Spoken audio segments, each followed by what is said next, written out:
पिछले भाग में हमने जाना, नए पाठ्यक्रम में ऐसे कौशल और समझ को शामिल करना जरूरी है जो बच्चों को उनकी परिस्थिति से जूझने में मदद करें। संशोधित पाठ्यक्रम में हर कक्षा के केवल मूल या बुनियादी सीखने के प्रतिफलों को और पाठ्यपुस्तक में से जरूरी पाठ और हिस्सों को ही शामिल करना चाहिए। ये तय करने के लिए कि कैसे पढ़ा जाए, पहले ये जरूरी है कि चुने गए प्रतिफलों के लिए सीखने के मापदंड या सबूत सोचे जाएं। पढ़ाने के तरीके का फैसला लेने में स्क्रीन के साथ और बिना स्क्रीन के काम करने के बीच के संतुलन के बारे में सोचना जरूरी है। क्या और कैसे पढ़ाया जाए, अब तक हमने ये सोचा। अब बारी आती है सोचने की कि बच्चों को सीखने सिखाने की प्रक्रिया में सक्रिय रूप से कैसे शामिल किया जाए। हाल ही में निजी स्कूल में पढ़ा रहे मेरे एक साथी शिक्षक ने मुझसे साझा किया कि अगर आमने सामने बच्चों का ध्यान खींचना मुश्किल लगता है तो ऑनलाइन में तो ये और भी बड़ी मुसीबत है।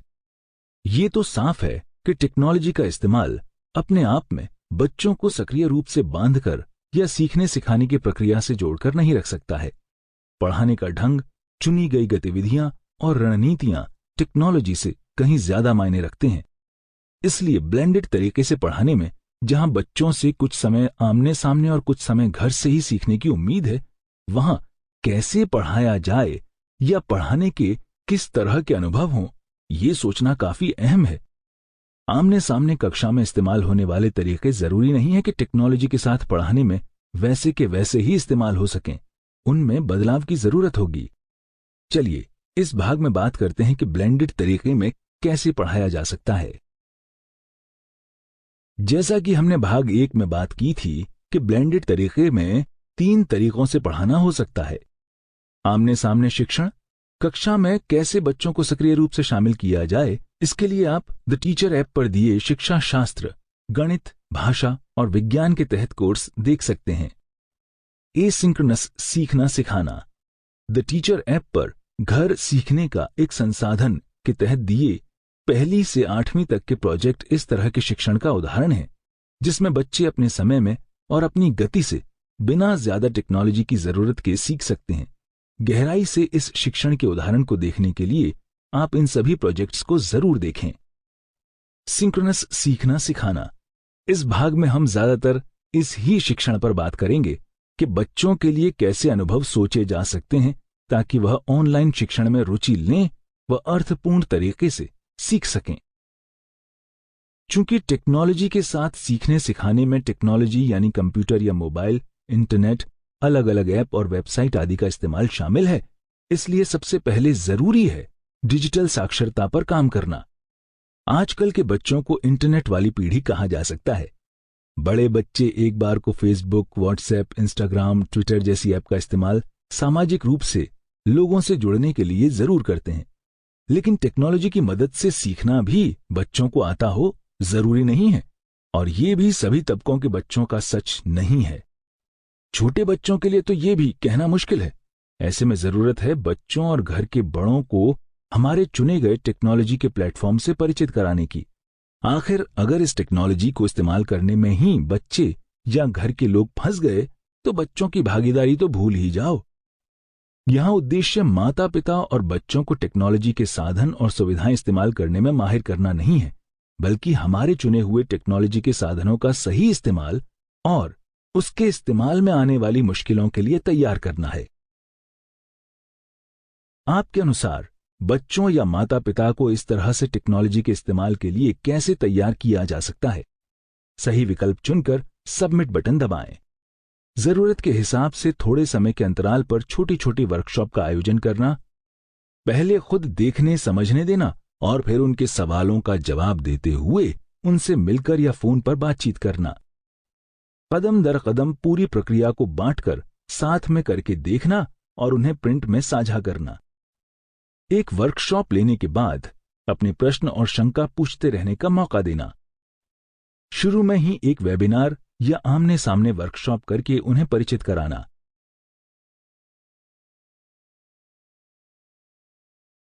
अपना जवाब देने के लिए धन्यवाद। दरअसल ये सभी चीजें की जा सकती हैं। आप अपनी, बच्चों और माता पिता की परिस्थिति को ध्यान में रखते हुए अलग अलग तरीके सोच सकते हैं। अगर आप वेबिनार जैसा कुछ करते हैं तो आप उसको रिकॉर्ड करके YouTube लिंक की तरह बाद में उन अभिभावकों के साथ साझा कर सकते हैं जो वेबिनार का हिस्सा नहीं बन पाए थे।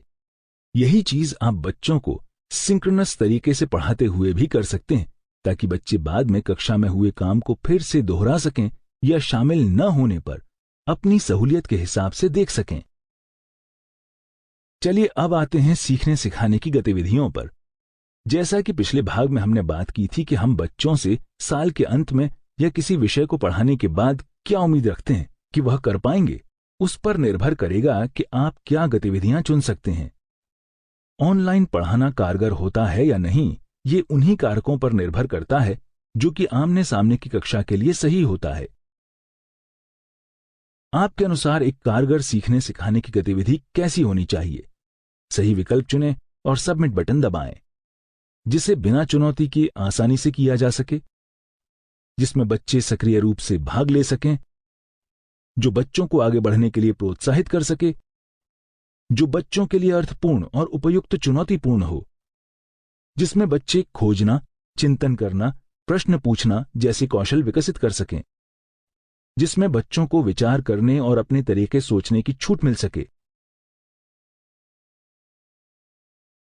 पहले विकल्प को छोड़कर सभी विकल्प सही हैं। गतिविधि में बच्चे को प्रोत्साहित करने और रुचि बनाने के लिए कुछ स्तर की चुनौती होनी चाहिए, वरना गतिविधि उबाऊ हो जाएगी। आमने सामने की कक्षा की तरह ही ऑनलाइन शिक्षण में लेक्चर, सेमिनार, समूह में काम, प्रोजेक्ट, चर्चा सब मुमकिन है, लेकिन क्या कराया जाए इसका चयन पढ़ाए जाने वाले विषय के हिसाब से करना होगा। सीखने सिखाने की कारगर गतिविधियां सोचने के लिए आप स्क्रीन पर आ रहे सवालों की मदद ले सकते हैं। सवालों को पढ़ने के बाद अगला बटन दबाकर आगे बढ़ें।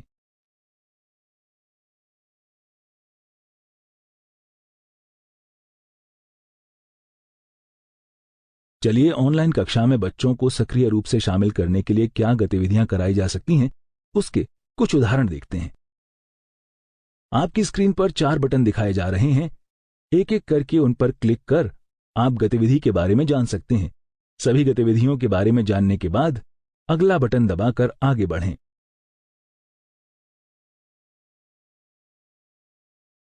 आप अपनी ऑनलाइन कक्षा में खासकर प्राथमिक कक्षाओं के बच्चों को खुद से चीजें करने के लिए प्रोत्साहित कर सकते हैं। इसके लिए आप बच्चों से सवाल पूछकर अपनी प्रतिक्रिया का रूप खुद चुनने का मौका दे सकते हैं। आइए इसका एक उदाहरण देखें। सीमा जी कक्षा 2 के बच्चों को जूम की मदद से ऑनलाइन 2 अंकों की जमा घटा करा रही हैं। आइए उनकी जूम क्लास में हम भी चलकर देखें कि वह क्या कर रही हैं। बच्चों, मैं आपको कुछ सवाल दूंगी। आपको उसका जवाब ढूंढकर दिखाना है। आप अपना जवाब कैसे निकालेंगे, आप खुद तय कर सकते हैं। आप चाहें तो चीजों का इस्तेमाल कर सकते हैं, चित्र बना सकते हैं या लिख भी सकते हैं। नियम याद है ना? सब अपने आप को म्यूट पर रखेंगे और जब मैं उनका नाम लूं तभी अनम्यूट कर बोलेंगे। जी मैडम।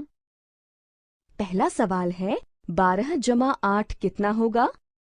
जब आप अपना जवाब निकाल लो तो थम्स अप कर देना। सब बच्चों ने जवाब निकाल लिया। स्क्रीन पर दिखाओ सब अपना जवाब। अरे वाह! पार्थ, आपने जवाब नहीं निकाला? मैंने अपना जवाब उंगलियों पर निकाला था। मेरा जवाब 20 है। शाबाश!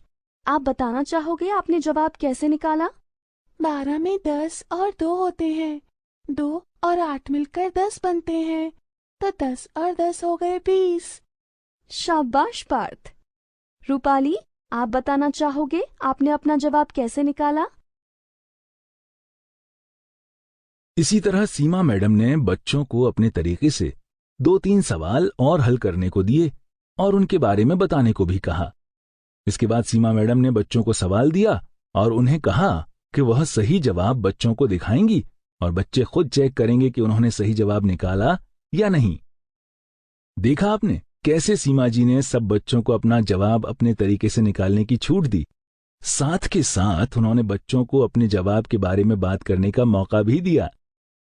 इस गतिविधि में बच्चे रुचि लेकर काम तो कर ही रहे थे, साथ ही वह अपने खुद के तरीके सोच रहे थे, उन पर चिंतन कर रहे थे। अपने विचार साझा कर रहे थे और सक्रिय रूप से भाग ले रहे थे। आपकी स्क्रीन पर 4 बटन दिखाए जा रहे हैं। एक एक करके उन पर क्लिक कर आप गतिविधि के बारे में जान सकते हैं। सभी गतिविधियों के बारे में जानने के बाद अगला बटन दबाकर आगे बढ़ें।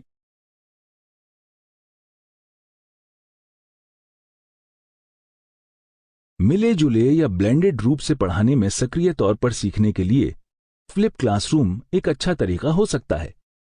इसमें बच्चे सिर्फ शिक्षक को सुनकर नहीं सीखते बल्कि खुद करके सीखते हैं। इसमें बच्चों को पहले घर पर विषय के साथ खुद काम करने का मौका दिया जाता है और फिर वह शिक्षक की मदद से उसी विषय को और गहराई से समझते हैं। उसके बाद उन्हें फिर से अपनी समझ के आधार पर कुछ और गतिविधि करने को दी जा सकती है। एक तरह से देखा जाए तो इसमें पारंपरिक कक्षा के किरदारों की भूमिका पलट दी जाती है, जहां आम कक्षा में शिक्षक नए विषय से बच्चों का परिचय करवाते हैं और बच्चे घर पर उसका अभ्यास करते हैं। इस क्लासरूम में बच्चे घर पर विषय से परिचित होते हैं और शिक्षक के साथ अभ्यास करके अपनी समझ को आगे बढ़ाते हैं। फ्लिप क्लासरूम का तरीका बच्चों को समूह में मिलकर और प्रोजेक्ट पर काम करने, समस्या समाधान और जांच करके सीखने में मददगार होता है। इसका एक उदाहरण आपकी स्क्रीन पर है। इसे पढ़ने के बाद अगला बटन दबाकर आगे बढ़िए।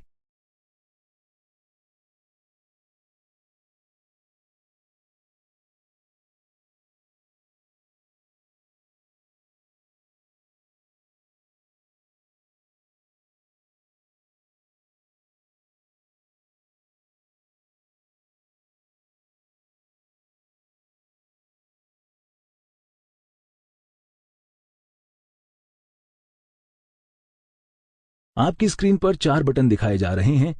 एक एक कर चर्चा में बच्चों को अपने विचार साझा करने, साथ में सीखने, सक्रिय रूप से भाग लेने और अलग अलग नजरिए समझने का मौका मिलता है। लेकिन ऑनलाइन चर्चा को कारगर बनाने के लिए क्या किया जाए?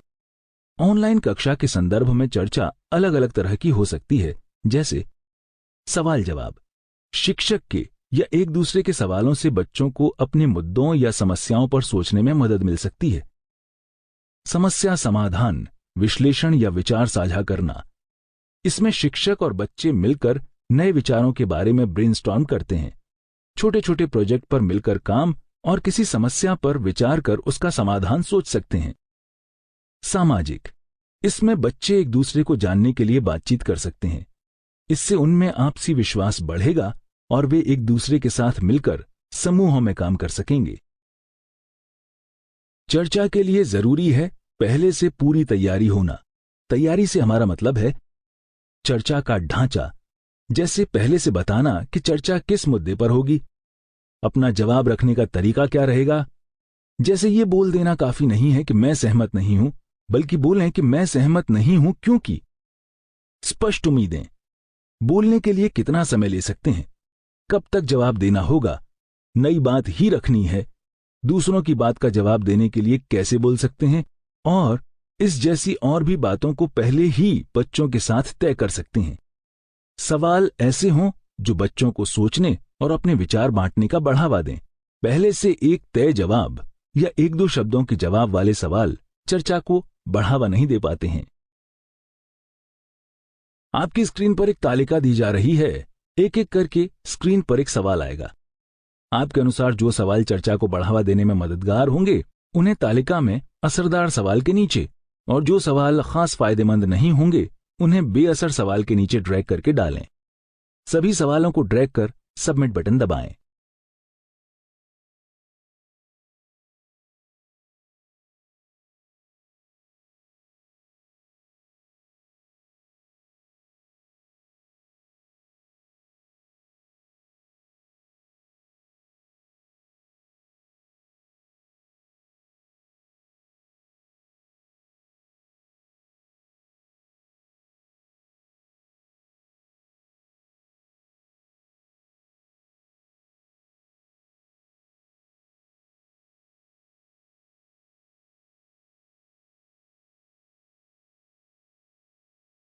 जवाब देने के लिए धन्यवाद। सही जवाब आपकी स्क्रीन पर हैं। गौर करें, असरदार सवाल सभी खुले सवाल हैं, यानी बच्चे इनका जवाब अपने अपने अनुभव और समझ के हिसाब से दे सकते हैं। साथ ही इनमें बच्चों पर एक सोच नहीं थोपी जा रही है। जैसे तीसरे सवाल में बच्चों को पहले से ये नहीं बोला गया है कि पिज्जा बर्गर खाने की बुरी चीजें ही हैं। बच्चे अपने अनुभव के हिसाब से इसका जवाब दे सकते हैं। असरदार प्रश्न बच्चों को विश्लेषण करने, तुलना करने, कारण और प्रभाव पता करने, स्पष्ट करने आदि उच्च स्तर के कौशल विकसित करने पर ध्यान देते हैं। आपकी स्क्रीन पर इसके कुछ और उदाहरण दिखाए जा रहे हैं। पढ़ लेने के बाद अगला बटन दबाएं। बेअसर सवाल बेअसर क्यों है, ये जानने के लिए स्क्रीन पर दिए कारण जाने बटन पर क्लिक करें। देख लेने के बाद अगला बटन दबाएं।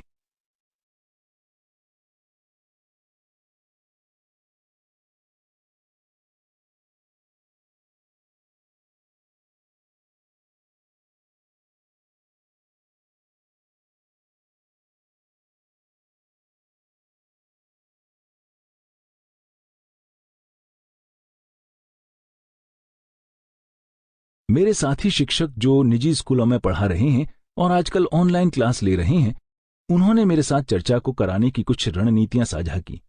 सोचा वो भी मैं आपसे साझा कर लूं, शायद आपके कुछ काम आ जाएं। चर्चा के दौरान हर बच्चे को तभी के तभी जवाब देने की जगह आप उनकी बातों को नोट करते जाइए और बीच में या अंत में मुख्य बातों को दोहराते हुए चर्चा पर अपने विचार दीजिए। आप चाहें तो बाद में डिस्कशन फोरम पर भी अपने विचार लिखकर साझा कर सकते हैं। बड़े समूहों के साथ ऑनलाइन चर्चा करना मुश्किल हो सकता है, इसलिए कक्षा को 2 या 3 छोटे समूहों में बांट लें और छोटे समूहों में चर्चा करें। बच्चों को पहले जोड़ों में या 3-4 के छोटे समूहों में फोन पर 10 मिनट चर्चा करके मुख्य बातों को पूरी कक्षा में बांटने को कहा जा सकता है। हर समूह को चर्चा का अलग पहलू दिया जा सकता है और जब समूह अपने विचार सबसे बांटें तो बाकी बच्चे उसमें अपने विचार या अपने सवाल जोड़ सकते हैं। चर्चा के लिए आप बच्चों को एक रूब्रिक बनाकर दे सकते हैं जिसमें सोचने के आधार पहले से साझा किए जा सकते हैं। बच्चे चाहे अकेले या छोटे समूहों में चर्चा कर रहे हों, वो इन आधारों की मदद से सोच सकते हैं। लेकिन अगर ऑनलाइन कक्षा में चर्चा आयोजित करनी हो तो उसके लिए क्या क्या बातें ध्यान में रखी जा सकती हैं। क्योंकि बच्चे आमने सामने नहीं हैं तो किसी की बात बुरी लगना और चर्चा में भाग लेने में हिचकना स्वाभाविक है। इसलिए ऑनलाइन चर्चा में पहले से नियम तय करना जरूरी है। चर्चा के लिए मौजूदा प्लेटफॉर्म जैसे कि जूम, गूगल क्लासरूम में बोलकर बातचीत के साथ साथ लिखकर बात करने का विकल्प भी मौजूद होता है। उसको इस्तेमाल कर आप सवालों का कॉर्नर बना सकते हैं। बच्चे अपने सवालों को लिखते रहें और चाहें तो अपनी प्रतिक्रिया भी लिख सकते हैं। इससे समय भी बचता है और सभी बच्चों को अपनी बात रखने का मौका भी मिल पाता है। कक्षा की ही तरह ऑनलाइन कक्षा में भी ये जरूरी है कि आप चर्चा के अंत में मुख्य बातों को संक्षेप में एक बार जरूर दोहराएं कि आज की चर्चा में उन्होंने क्या क्या जाना और सीखा। एसिंक्रोनस चर्चा के लिए डिस्कशन फोरम का इस्तेमाल किया जा सकता है। डिस्कशन फोरम पर सवाल लिखकर छोड़े जा सकते हैं। बच्चे अपनी सहूलियत के हिसाब से जवाब दे सकते हैं और एक दूसरे के जवाब को पढ़कर उस पर अपनी प्रतिक्रिया भी दे सकते हैं। हालांकि प्रतिक्रिया मिलने में देर जरूर होगी, लेकिन बच्चे को तसल्ली से सोच विचार करने का समय मिल पाएगा। आपकी स्क्रीन पर 4 बटन दिखाए जा रहे हैं। एक एक करके उन पर क्लिक कर आप गतिविधि के बारे में जान सकते हैं। सभी गतिविधियों के बारे में जानने के बाद अगला बटन दबाकर आगे बढ़ें।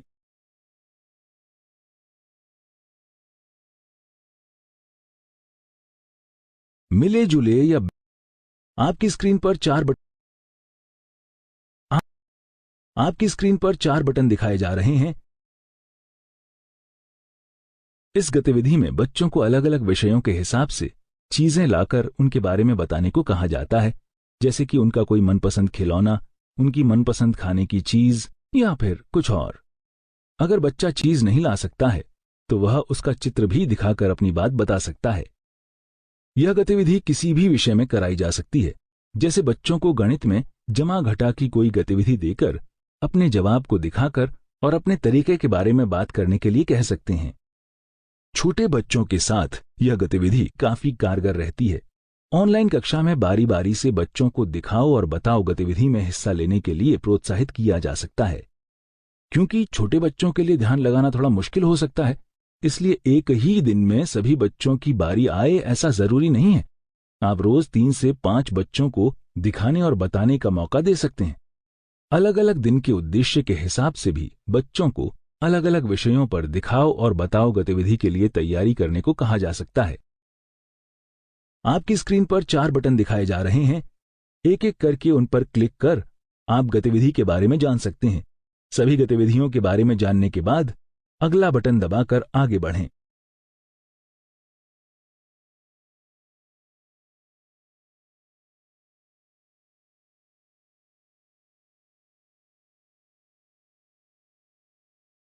चाहे सीखने सिखाने की प्रक्रिया किसी भी माध्यम से हो, जरूरी है कि बच्चे एक दूसरे से जुड़ पाएं, चिंतन कर पाएं, छानबीन कर और अपने विचार साझा कर अपनी सोच को आगे बढ़ा सकें। आपकी स्क्रीन पर एक तालिका दिखाई जा रही है। इन चारों पहलुओं पर किस तरह की गतिविधियां कराई जा सकती हैं, आप उसका एक नमूना देख सकते हैं। सीखने के तरीके पर क्लिक करके आप जानकारी पढ़ सकते हैं।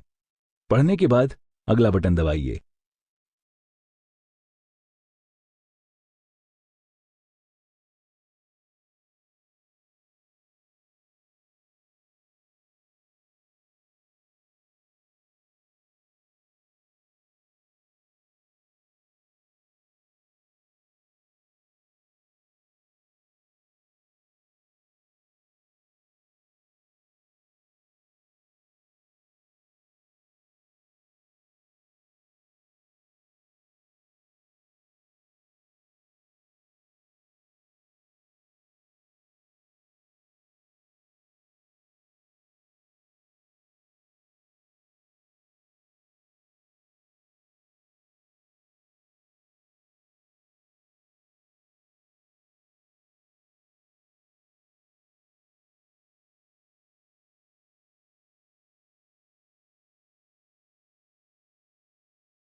ये तो थे गतिविधियों के कुछ उदाहरण, क्योंकि ऑनलाइन हमारे और हमारे बच्चों दोनों के लिए ही एक नया तरीका है, इसलिए इसका आयोजन करते हुए कुछ बातों का खास ध्यान रखा जा सकता है।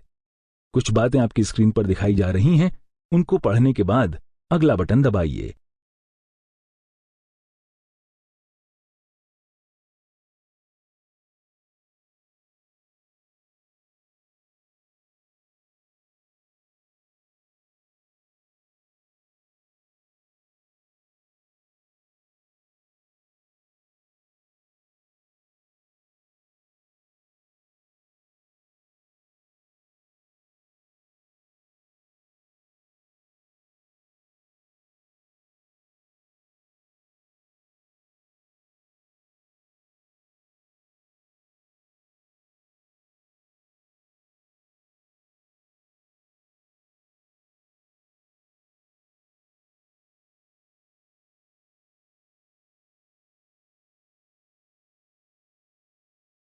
ऑनलाइन कक्षा में सुरक्षा के नजरिए से भी कुछ बातों का खास ध्यान रखना जरूरी है। कुछ बातें आपकी स्क्रीन पर दिखाई जा रही हैं, उनको पढ़ने के बाद अगला बटन दबाइए।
इससे संबंधित और जानकारी के लिए आप रेफरेंस में दिए PDF को डाउनलोड कर सकते हैं और लिंक पर क्लिक करके देख सकते हैं।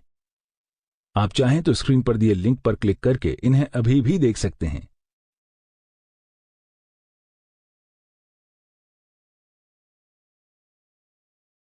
आप ऑनलाइन बहुत सी संस्थाओं और शिक्षकों के ब्लॉग भी पढ़ सकते हैं, जिसमें वह ऑनलाइन शिक्षण से जुड़े अपने अनुभव और चुनौतियां साझा करते रहते हैं। आपकी स्क्रीन पर ऐसी 2 वेबसाइट के उदाहरण दिए गए हैं। आप इन पर क्लिक करके इन वेबसाइट को देख सकते हैं।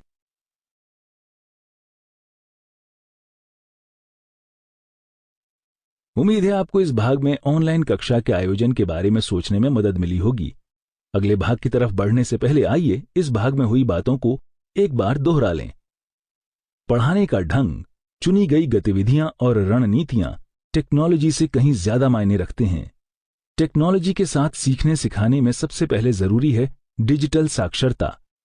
ऑनलाइन कक्षा में बच्चों की सक्रिय भागीदारी के लिए कई गतिविधियां कराई जा सकती हैं, जैसे खुद की प्रतिक्रिया चुनना, दिखाओ और बताओ, फ्लिप क्लासरूम, चर्चा आदि। किसी भी सीखने सिखाने की प्रक्रिया में जरूरी है कि बच्चे एक दूसरे से जुड़ पाएं, चिंतन कर पाएं, छानबीन कर पाएं और अपने विचार साझा कर अपनी सोच को आगे बढ़ा सकें।